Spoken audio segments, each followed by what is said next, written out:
இப்போ நம்ம அரைச்சி விட்ட சாம்பார் செய்ய போகிறோம். அதுக்கு தேவையான பொருட்கள் 20 சின்ன வெங்காயம், 3 மீடியம் சைஸ் தக்காளி, 5 கத்திரிக்காய், 10 பல் பூண்டு, 200 கிராம் மஞ்சள் பூசணிக்காய் பொடியாக நறுக்கி வச்சுருக்கேன்,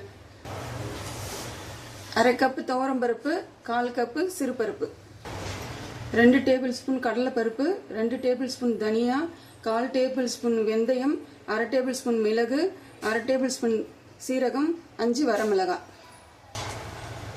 ஒரு நெல்லிக்காய் சைஸ் அளவு புளி எடுத்து அதை கரைச்சி வச்சுருக்கேன். இப்போ இந்த சாம்பார் எப்படி செய்கிறதுன்னு பார்க்கலாம்.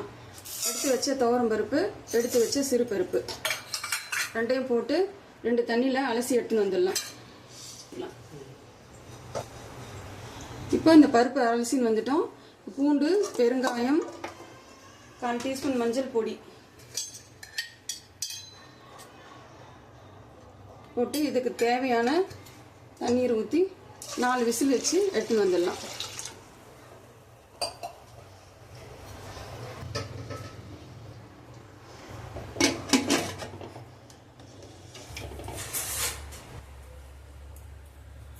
இப்போ நம்ம எடுத்து வச்ச பொருள் எல்லாம் வறுத்துக்கலாம்.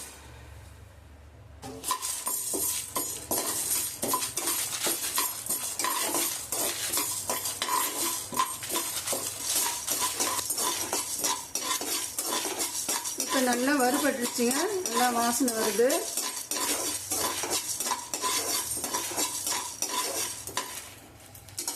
இதையெல்லாம் ஒரு பிளேட்டுக்கு மாற்றிக்கலாம். இது நல்லா வறுந்துடுச்சு. இதை மிக்சியில் அரைச்சிக்கிட்டு வந்துடலாம். இப்போ 1 டேபிள் ஸ்பூன் ஆயில் போட்டுக்குவோம். சின்ன வெங்காயம்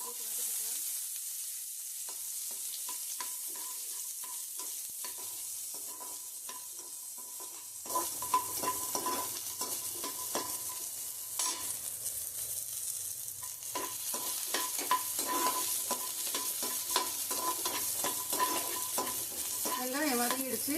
இப்போ தக்காளியை போட்டுக்குவோம்.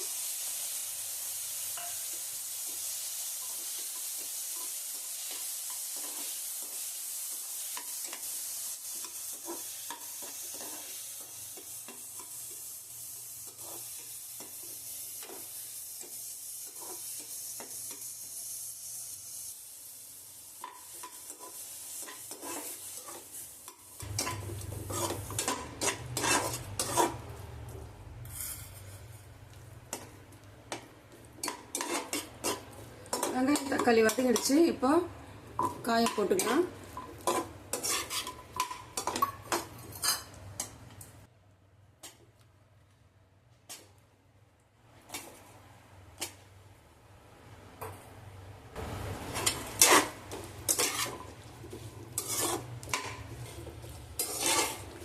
காயை கொஞ்சம் நல்லா வதக்கிக்கலாம்.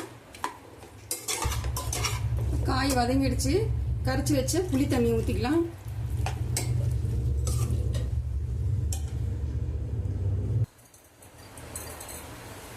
தேவையான அளவு உப்பு சேர்த்துக்கலாம். தேவையான அளவு தண்ணி போட்டுக்கிட்டு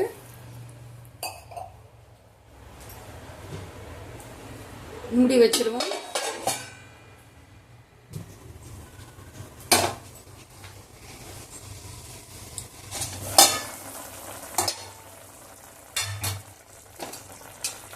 இப்போ பாருங்க, காய் நல்லா வெந்துருச்சு. இந்த ஸ்டேஜில் நம்ம வேக வச்ச பருப்பை சேர்த்துக்கலாம்.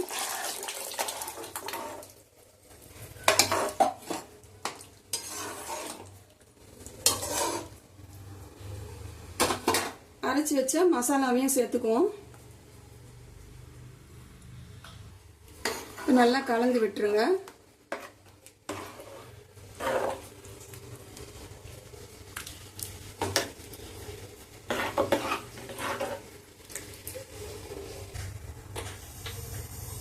இப்போ இதற்கு தேவையான கொஞ்சம் தண்ணி ஊற்றிக்கோங்க. ஊற்றிட்டு கலந்து விட்டுட்டு நல்லா ஒரு கொதி வரட்டும். தட்டு போட்டு மூடிடுவோம். அப்பப்போ எடுத்து கொஞ்சம் கிளறி விட்டுக்கோங்க. அப்போ தான் கடலைப்பருப்பு நம்ம போட்டதுனால அடி பிடிக்காமல் இருக்கும்.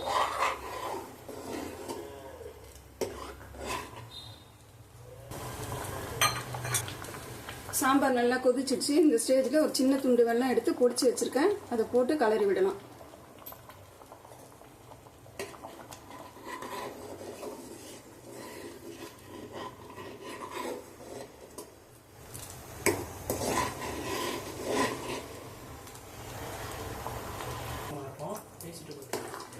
இப்போ சாம்பார் ரெடி ஆயிடுச்சு.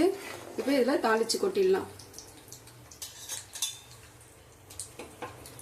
கடுகு, கருவேப்பிலை, காஞ்ச மிளகாய், சீரகம் போட்டு தாளிச்சிருக்கேன். இதை இதில் கொட்டிடுவோம்.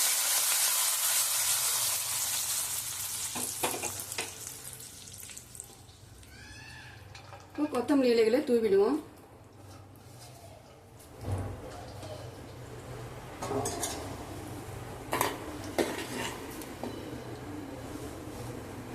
அவ்வளோதாங்க, சாம்பார் ரெடி.